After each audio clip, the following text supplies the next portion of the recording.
Okay, what is it?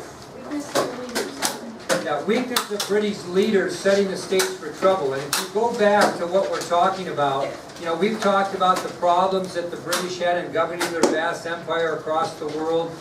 You know, we've talked about issues and trying to keep things together. We talked about the Pontiac's conspiracy, the Indians conflicting claims in the western lands. And that was just the start. The biggest problem the British had, I think we took yesterday, is that they needed money, right? They fought 4 wars, they were broke, they were trying to protect their colonies. And in the midst of all this mess and trying to keep control of the American colonies, now we're going to find out another weakness they have, and that was in their leaders. So that's where we're at. Weakness of British leaders setting the stage for trouble.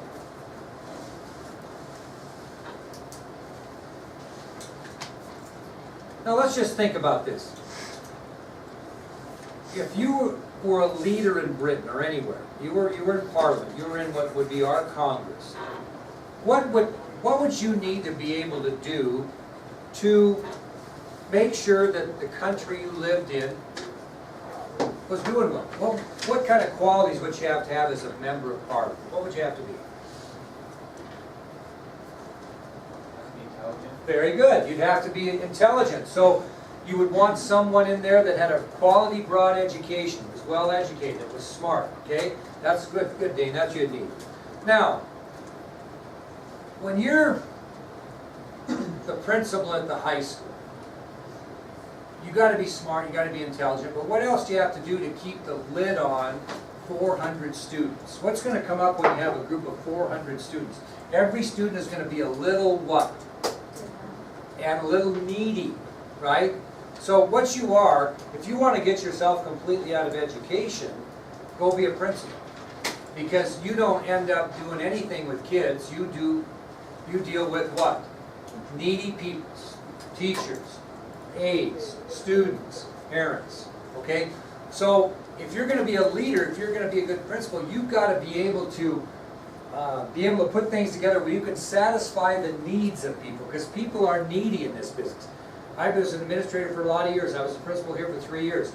The kids never drove me nuts. Their needs never drove me nuts. The needs of the adults drove me incredibly crazy, okay?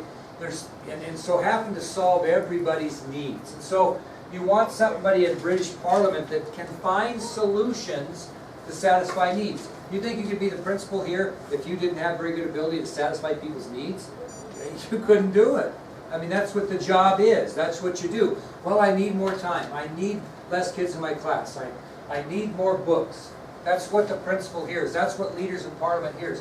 I need. Well, who needed? Who are needy? In this, take this whole thing of Great Britain. Who are the needy people? The colonists, very good. Yeah, the American colonists are needy. So you got to have a parliament that not only can satisfy the needs of the people that live in Great Britain that you're governing, but you also need to be able to solve the needs of those in the colonies you have conquered, such as the American colonies. Well, unfortunately for the British at this time, their leaders, their officials in power didn't have these qualities. They weren't really intelligent. They didn't have a broad education. They couldn't satisfy the needs of the colonies. They couldn't figure out what to do in the western lands, could they, with the Indians and all that? That went unsolved, okay? So they didn't have people that could satisfy the needs of the people in their own country, let alone the people of all the other colonies they had across the world, especially the American colonies. Anybody know who the King of England was from 1760 to 1820? And where'd you get that? That a girl. Yeah, King George III was King of England from 1760 to 1820. That's a long time. How many years is that if you're in a math? How many years? 60. How long does an American president get to go? By law? 8. This guy's running the country for 60 years. Could you repeat the years? Yeah, he ruled from 1760 to 1820. That's kind of unusual to have one person run a country for 60 years. How old was the guy when he took over? You know what I mean? So that's a problem in itself. That's why we have term limits in our country, I think. Is because we don't want the same person running the country for more than 8 years. Evidently, we wouldn't have that law. Now, King George III, who ruled for 60 years, was identified as very ineffective and very stubborn. Two bad combinations if you're going to be leading something, is to be ineffective and stubborn. Okay? And a lot of times stubbornness leads to what? You being ineffective, right? Not willing to change or whatever. So that's what I don't know if I'm ineffective. I don't think I'm ineffective, but I'm a little stubborn. You know, I've been in this business a long time, 35 years. And every time a new idea comes up, am I going to be, oh yeah, that's what I'm going to do? What are you going to be? I'm going to be stubborn. I've done it, damn it, I've done it this way for 25 years. What are you talking about? Well, the reason I don't coach is because I can't change my philosophy to the new student. I'm too stubborn. And if I coached with the stubborn attitude I have, I would be ineffective. Because I would actually expect you to come to practice. Okay? You get a little sarcasm there. But that makes the point. You can't be stubborn. If you're going to coach in today's society, what do you have to do? You have to adjust, don't you? Now, I feel like I adjust pretty well in education because I'm not making this up. When I wake up in the morning and say, you know, I just can't stand this anymore, I'm not coming. I don't care what time of the year it is or what day it is. When I wake up and I'm so damn grouchy that I don't want to be around 27 AP students because I'm pissed off about everything, then I'm not coming anymore. Okay? Well, that's what I mean about this. If you're stubborn, it makes you ineffective. And you need to get out. Well, he didn't get out. He was there 60 years. So that's part of the problem. Hope that makes sense. Now, King George III was a little bit different. He didn't really view the colonies, whether they be the American colonies or other possessions. He didn't think they were very important. He was interested in what? Possessions. Sometimes people are interested in possessions, and sometimes they're not very important. So King George III didn't see the American colonies, or really any of their possessions across the world, as very important territories owned by Great Britain. Now, let's think about this. What does the king have around him to help him govern? The president has a cabinet, people to advise him. The king at this time also had aides. Okay? The president has aides. He has a chief of staff. He has a secretary of defense. He has a secretary of the treasury. Well, the king had aides too that helped him make decisions, right? What were they called? And it might sound a little religious, but it didn't mean it. Ministers. Okay? So King George III was surrounded by ministers or aides that helped advise him. Is that a good thing if you have aides around you? Yeah, it's a real good thing. You can't do everything by yourself. What's the problem? Where can you get in trouble and be an ineffective leader even though you have all these aides around you? They do all the government work. Well, that can be good if they're good at it. Man, that can be real good.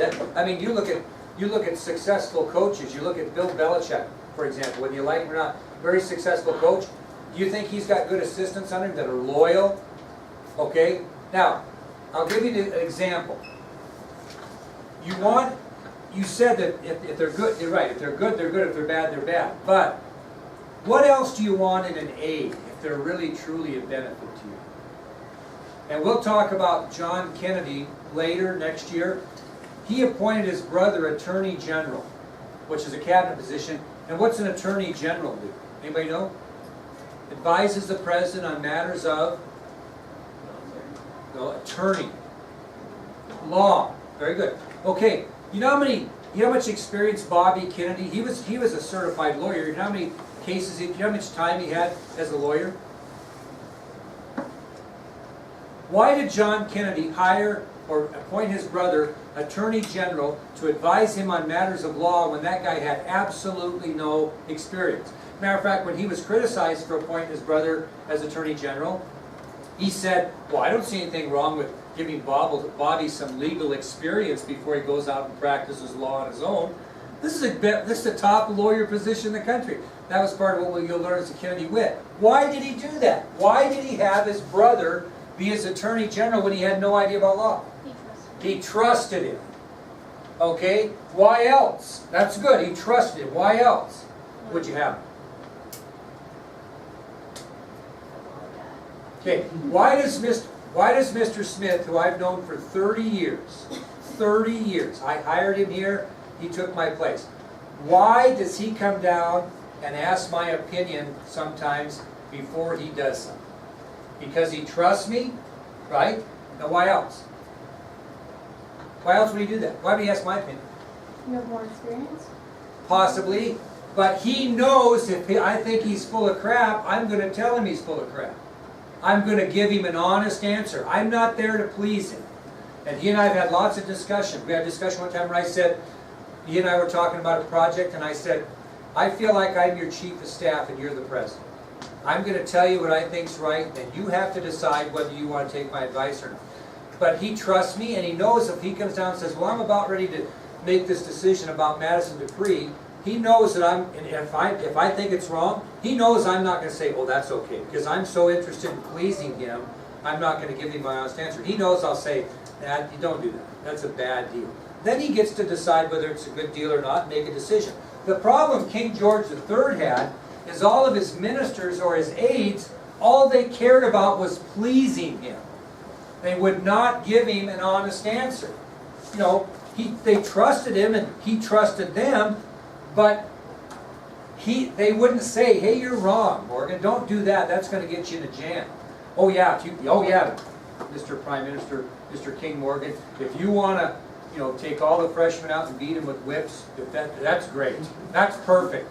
Now, common sense would say, don't do that because you're going to get in trouble for that. Well, he had people around him that wouldn't do that, that were so interested in just pleasing him, they would not give an honest answer, and that got him in trouble. Does that make sense? Okay, that's a weak leader. That's a leader that doesn't become very effective if he doesn't surround himself with people that will be honest. And that's what King George's problem is. There's a lot of presidents in the United States that we'll talk about later that had good cabinets and bad cabinets. And sometimes your bad cabinet can be someone that's disloyal, or a bad cabinet can be someone that's not willing to give you an honest answer and let you do things and get yourself in trouble. Okay, that'll take us to our next subtopic then, which is colonial opposition to taxation without representation. Okay? Colonial opposition to taxation without representation.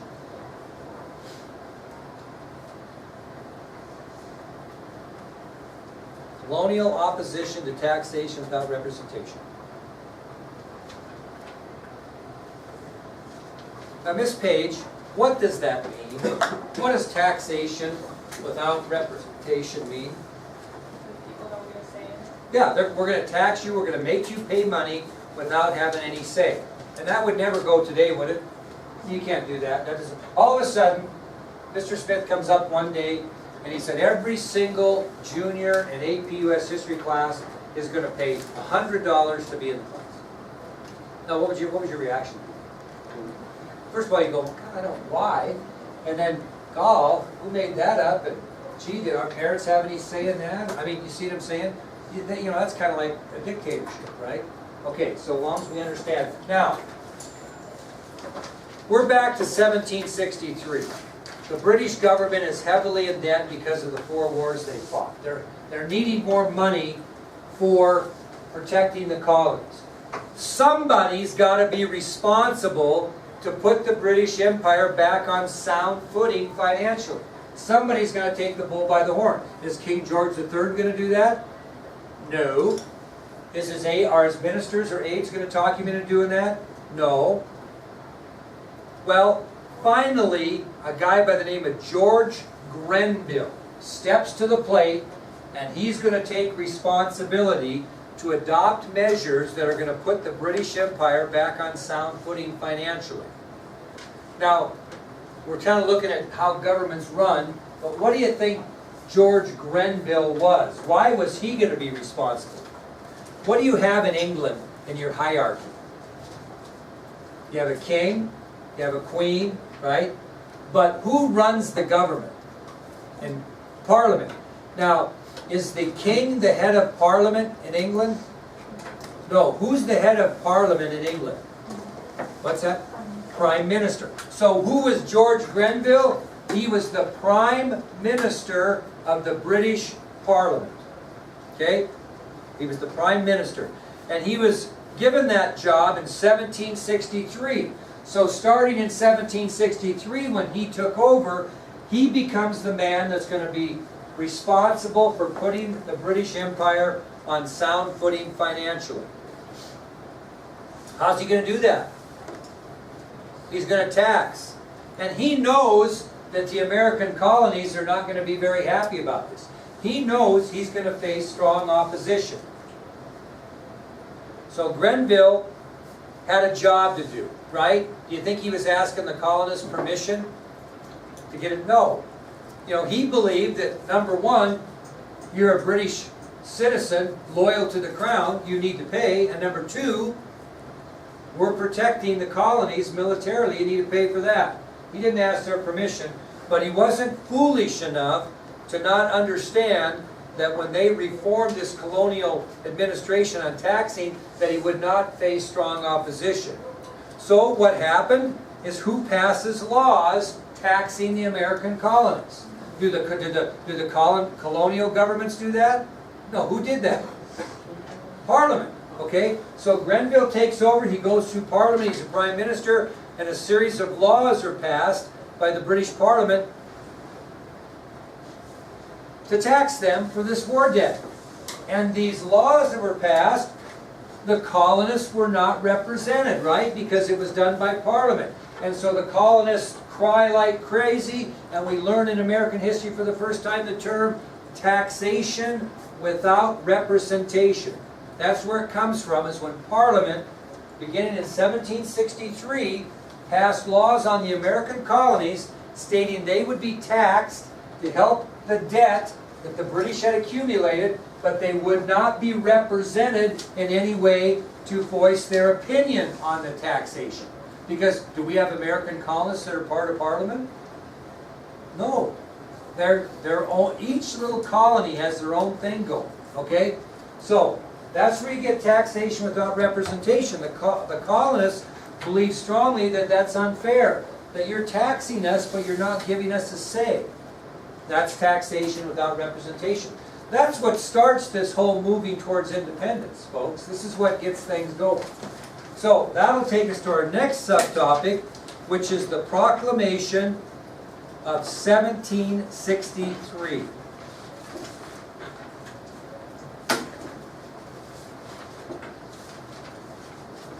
This is the first of several laws passed by Parliament that are going to upset the American colonies. Now this one doesn't have anything with taxing, but it's going to irritate colonists. So we start this chain of irritability. You see what I'm saying? These laws are going to be passed, and American colonists are going to get madder and madder and madder, and it's going to lead to a revolution. Okay, so the first of the laws passed by Parliament, under the direction of George Grenville, the Prime Minister, was the Proclamation of 1763. Now, you know what problem this is going to try to solve? I want you to think deep. What problem is this proclamation going to solve? We've already talked about. It has nothing to do with debt. What's it going to solve? What problem do we have? We have to solve. We've got weak leaders. And Grenville's going to take the bull by the horn, not be a weak leader. What problem did we solve? We talked about yesterday. Western lands, right? Okay? So, the Proclamation of 1763 was really passed as a result of Pontiac's uprising in the West. Remember when he uprised, had a conspiracy? They called it the conspiracy. He took down and damaged and took care of forts that were in the Western lands, destroyed them. Well, the Proclamation of 1763 was Grenville's answer to the uprising by Pontiac in the Western lands. Because the other leaders didn't deal with it very good, did they? Okay? Now actually, if you think about it, the idea behind this law was to reduce conflict between the settlers and the Indians that were in the Western lands. That was the idea behind it. You can tell me, when I tell you more about it, whether it did that or not. So the Proclamation of 1763 was passed by Parliament to actually reduce conflict between the settlers and the Indians in the Western lands.